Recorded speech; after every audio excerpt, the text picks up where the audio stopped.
ఒక్కసారి ఇలా చేసుకొని ట్రై చేసి చూడండి, అదిరిపోతుంది, నిజంగా చాలా బాగుంది.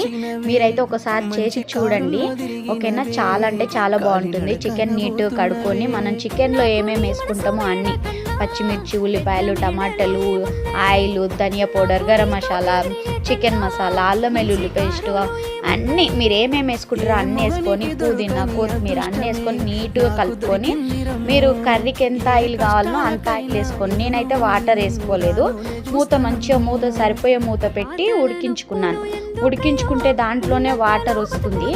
ఆ వాటర్ ఇంకిపోయిన దగ్గర చూసుకొని కొత్తిమీర, పుదీనా అండ్ కొంచెం మనం టేస్ట్ చూసి సాల్ట్, ధనియా పౌడర్ వేసుకొని దించేసుకున్నాను. మంచి ఉడికి ఆ గ్రేవీ ఉంది కదా, ఎంత బాగుందంటే రోటీస్తోని, రైస్తోని, అన్నిట్లో బాగుంది. మీరు ట్రై చేయండి, నచ్చితే లైక్ చేయండి, సబ్స్క్రైబ్ చేసుకోండి నా ఛానల్.